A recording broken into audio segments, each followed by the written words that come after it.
দিল্লির যন্তর মন্তর থেকে তুলে নিয়ে হাসপাতালে ভর্তি করানোর পর চিকিৎসাধীন অবস্থায় তাকে সম্পূর্ণ বন্দির মতো রাখা হয়েছিল বলে অভিযোগ করেছেন ভারতের খ্যাতিমান পরিবেশ আন্দোলন কর্মী ও বিজ্ঞানী সোনাম ওয়াংচুক।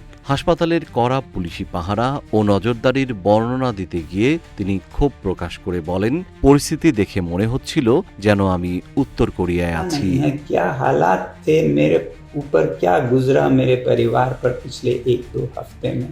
প্রশ্ন ফাঁস, শিক্ষা ব্যবস্থার সংস্কার এবং কেন্দ্রীয় শিক্ষামন্ত্রী ধর্মেন্দ্র প্রধানের পদত্যাগের দাবিতে যুব সংগঠন ককরোচ জনতা পার্টির ব্যানারে ২৮ জুন থেকে অনশনে বসেছিলেন ৫৯ বছর বয়সী এই সমাজকর্মী।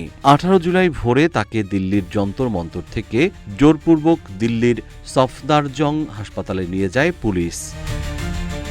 জীবন অবাক না করলে কে করবে? ২৮% মিল্ক ফ্যাটের অবাক করার সাথে ফ্রেশ মিল্ক পাউডার। জীবন অবাক করুক প্রতিদিন। পরে হাইকোর্টের অনুমতিতে গুরুগ্রামের মেদান্তা হাসপাতালে স্থানান্তরিত হওয়ার পরও পরিস্থিতির কোনো পরিবর্তন হয়নি। তিনি অভিযোগ করে বলেন, এটি কেবল কোনো হাসপাতাল ছিল না, এটি ছিল এক ধরনের ক্যান্টনমেন্ট বা কারাগার। আমাকে ঘরের বাইরে এক পা ফেলার অনুমতি দেওয়া হয়নি। ঘরের পাশে একটা পাখিও ডানা মেলতে পারেনি। সমর্থকদের জন্য ন্যাপকিন পেপারে কিছু লিখে পাঠালেও তা বাজেয়াপ্ত করা হতো।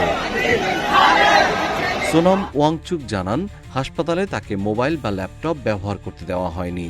আইসিইউর বাইরেও ছিল কড়া পুলিশ পাহারা।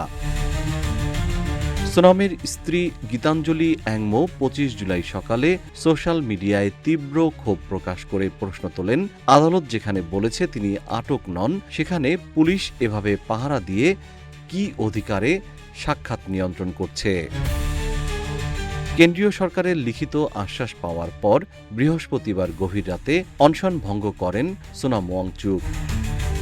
জিএম শিহাব, রূপালী বাংলাদেশ।